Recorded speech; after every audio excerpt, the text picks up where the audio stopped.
नमस्कार दोस्तों। आपने सोनम वांगचुक का नाम सुना होगा। लद्दाख में वो कई दिनों से अनशन पे हैं और उनका यही मांग है कि लद्दाख को भारतीय संविधान की जो छठी अनुसूची है उसमें शामिल किया जाए, इसे पूर्ण राज्य का दर्जा भी दिया जाए। इस तरह की मांग है और इस तरह की मांग को लेके कहीं ना कहीं जो भारत सरकार जो है, केंद्र सरकार, इस बात की जांच करने के लिए सहमत हुई है कि क्या संविधान की छठी अनुसूची के प्रावधानों को लद्दाख के संदर्भ में लागू किया जा सकता है। जब से ये प्रश्न पैदा हुआ है तब से लद्दाख के अंदर एक जन आंदोलन ने जन्म लिया है जिसका नेतृत्व सोनम वांगचुक कर रहे हैं। अब इस बात को लेके हम लोग देखने वाले हैं पॉइंट वाइज पॉइंट्स व्यवस्थित तरीके से कि क्या मसला है, इसे समझने का प्रयास करते हैं। तो पहले तो छठी अनुसूची को समझेंगे कि वो क्या है, तो आगे इस वीडियो के अंतर्गत आपको ये सब चीज आपको संदर्भ में आएगा। पहले तो जान लें कि चर्चा में क्यों है लद्दाख की छठी अनुसूची की मांग को लेकर। तो पृष्ठभूमि इसकी क्या है कि अगस्त 2019 में लद्दाख को पूर्ववर्ती राज्य जम्मू और कश्मीर से एक अलग केंद्र शासित प्रदेश के रूप में बनाए जाने के बाद छठी अनुसूची में शामिल करने की मांग प्रमुखता से सामने आई। इस कदम से स्थानीय लोगों में पहचान, संसाधनों के संभावित नुकसान के बारे में चिंता पैदा हुई, जिससे ये मांग सामने आया कि लद्दाख को राज्य का दर्जा, संविधान की छठी अनुसूची के तहत सुरक्षा का उपाय, लद्दाख के युवाओं के लिए नौकरी में आरक्षण, जिसे दिया भी गया है, बढ़ा भी दिया गया है, 45% के आसपास आई थिंक किया गया है आरक्षण, और क्षेत्र के 2 हिस्सों लेह और कारगिल के लिए अलग संसदीय निर्वाचन क्षेत्रों का निर्माण शामिल है। यह बेसिक मांग है।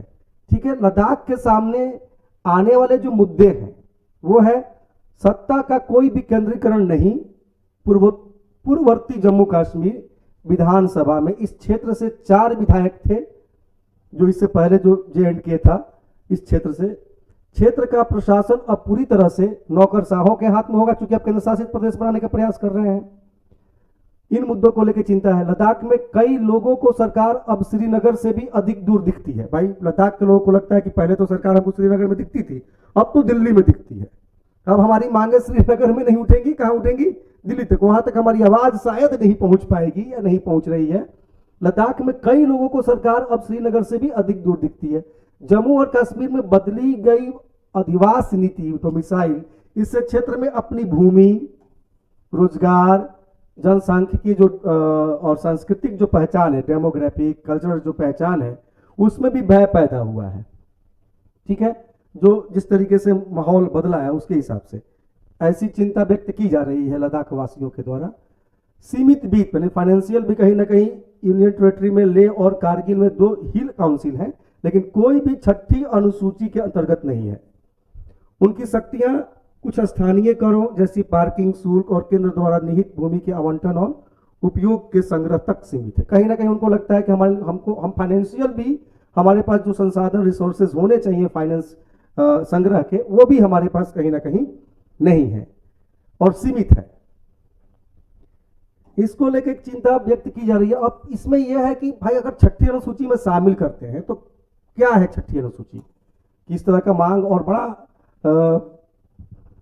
जन आंदोलन का रूप पकड़ते जा रहा है सोनम वांगचुक का प्रयास कि भाई चलिए ठीक भी है, होना भी चाहिए। सेंसिटिव राज्य तो वो है, आप उसे केंद्र शासित प्रदेश में कन्वर्ट किए हैं तो वहां की कुछ अपनी मांगे भी होंगी। छठी अनुसूची है कि यह अनुच्छेद 244 के अंतर्गत आता है। ठीक है। जो स्वायत्त प्रशासनिक प्रभागों, ऑटोनोमस स्वायत्त जिला ऑटोनोमस डिस्ट्रिक्ट परिषदों के गठन का प्रावधान करता है। ठीक है। जिनके पास राज्य के भीतर कुछ विधायी, न्यायिक और प्रशासनिक स्वायत्तता होती है। ठीक है। छठी अनुसूची के अंतर्गत अगर ऐसा होता है तो, और यह पूर्वोत्तर राज्यों जैसे असम, मैंने भी कहा, मेघालय, मिजोरम और त्रिपुरा पर लागू होता है। जो छठी अनुसूची है आमतौर पर इन्हीं 4 राज्यों के लिए स्पेशली लागू होता है। असम है, मेघालय है, मिजोरम है और त्रिपुरा है। और ऐसे में एक और राज्य को ऐड करने की बात चल रही है कि भैया आप इसमें लद्दाख को भी क्या कर लीजिए, शामिल कर लीजिए। तो यही बात केंद्र सरकार ने जांच के लिए एक कमेटी का गठन किया है कि भाई इसे छठी अनुसूची में शामिल किया जा सकता है कि नहीं किया जा सकता है, क्योंकि ये केवल सिर्फ कुछ पूर्वोत्तर राज्यों के लिए था। बाकी तो 5वीं अनुसूची है ही ना, जो पूरे देश की जनजाति प्रदेशों पर लागू होता है। लेकिन छठी अनुसूची में आने से कुछ स्पेशल आप कुछ ऑटोनोमस बॉडी का निर्माण कर सकते हैं अपने राज्य के अंतर्गत, अपने केंद्र शासित प्रदेश के अंतर्गत। भारतीय संविधान में छठी अनुसूची का महत्व क्या है, आखिर इतना इसका क्या इंपॉर्टेंस है छठी अनुसूची का, किस तरह का मांग उठ रहा है? तो जनजातीय आबादी को स्वायत्तता, जिस पे किसी प्रकार का कोई अपर नियंत्रण नहीं होगा। स्वायत्तता का मतलब यह स्वायत्त विकास परिषदों के निर्माण के माध्यम से जनजातीय आबादी की स्वायत्तता की रक्षा करता है छठी अनुसूची। तो ये भी बहुत पॉइंट इंपॉर्टेंट है कि भारतीय संविधान की जो छठी अनुसूची से जनजातीय प्रदेशों को उससे क्या लाभ मिलता है। पहला पॉइंट आपने देखा। और ये परिषदें भूमि, सार्वजनिक स्वास्थ्य और कृषि पर कानून बना सकती है, स्वतंत्र होंगी उसके लिए कानून बनाने के लिए। साथ ही उनको तीसरा क्या फायदा है कि जनजातीय क्षेत्रों का प्रशासन, जैसे असम, मेघालय, त्रिपुरा और मिजोरम राज्यों में जनजातीय क्षेत्रों के प्रशासन का प्रावधान करता है।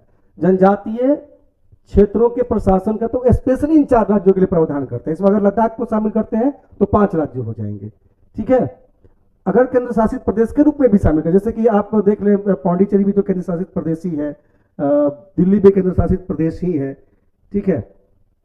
तो लद्दाख भी केंद्र शासित प्रदेश है, लेकिन उसको कुछ अलग स्पेशल ट्रीट की मांग वहां के लोगों द्वारा किया जा रहा है। अगर छठी अनुसूची में सिर्फ शामिल कर सकते हैं तो इसके लिए वो स्वतंत्र होंगे लद्दाखवासी। अब तक इन राज्यों में 10 स्वायत्त परिषदें मौजूद हैं, इन राज्यों में जिनको छठी अनुसूची में रखा गया है। जनजातीय स्वायत्त का मतलब अंग्रेजी इसका ऑटोनोमस होता है, कि जो अपनी स्वायत्त बॉडी का निर्माण करते हैं, बॉडी का जो अपने राज्य के अंतर्गत कुछ स्पेशल प्रावधान कर सकते हैं जनजातीय प्रदेश के लिए।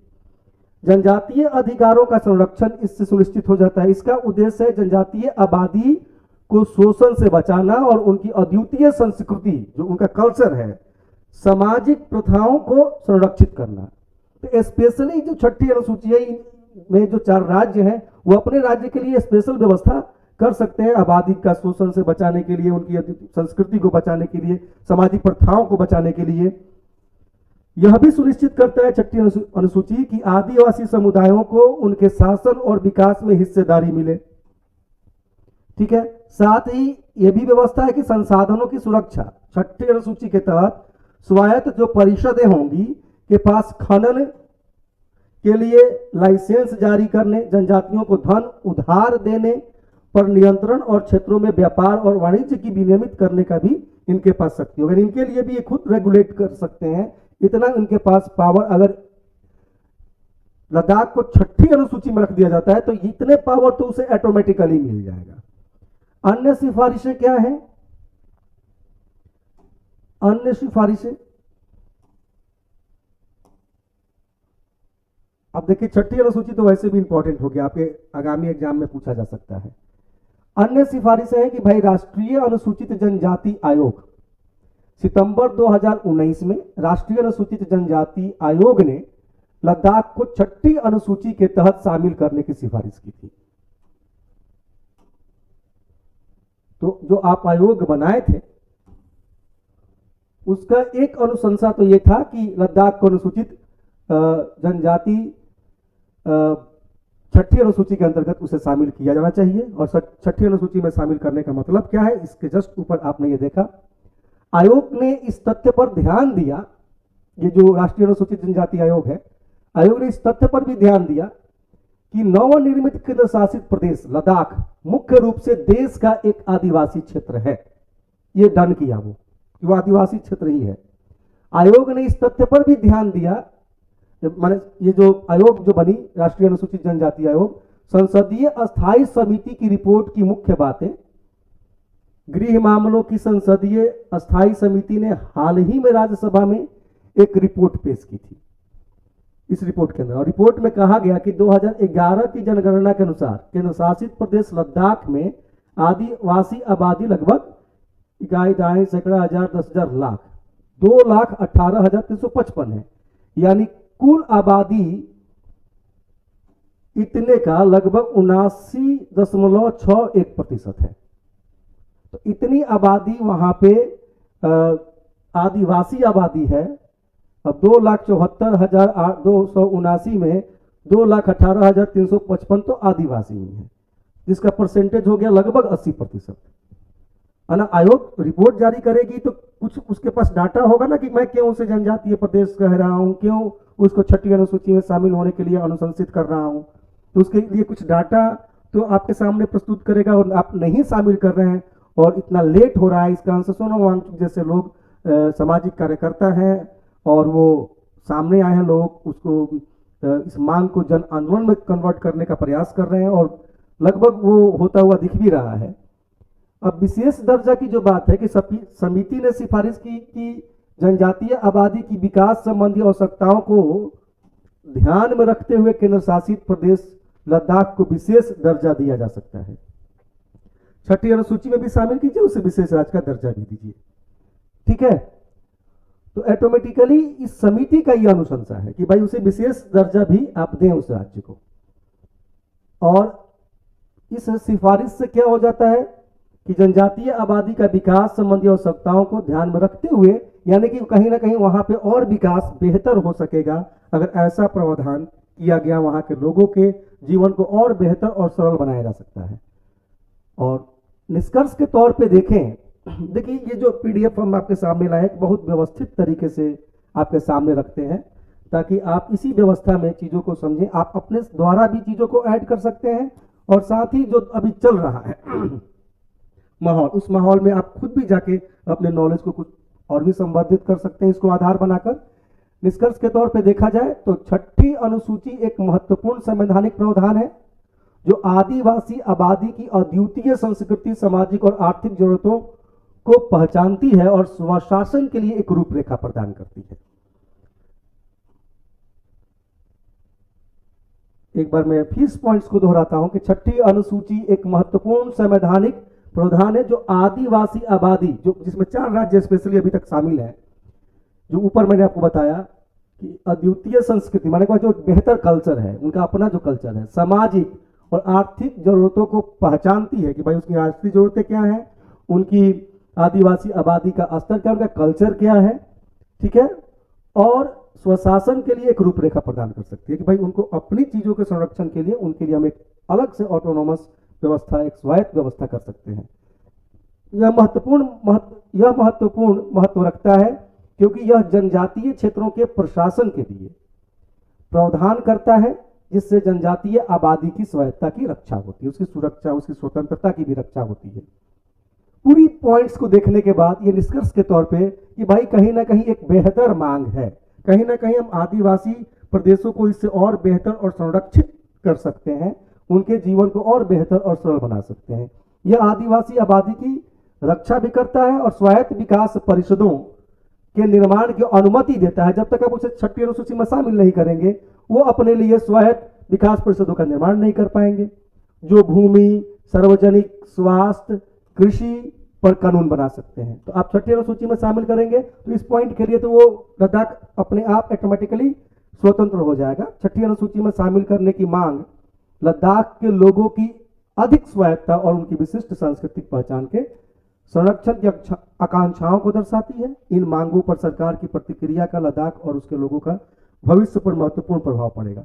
इन्हीं सब बिंदुओं को लेके कहीं ना कहीं लद्दाख को छठी अनुसूची में खुद को शामिल करवाने का जो मांग चल रहा है वो एक बेहतर, उनकी बेहतरी के लिए ही है। इस पर सरकार भी विचार कर रही है कि भाई उसे शामिल किया जा सकता है कि नहीं किया जा सकता, इस चल रहा है डिस्कशन। और सोनम वांगचुक ने इस मांग को एक जन आंदोलन में तब्दील कर दिया है। देखते हैं कि आगे लद्दाख का क्या होता है। आज बस इतना ही, धन्यवाद।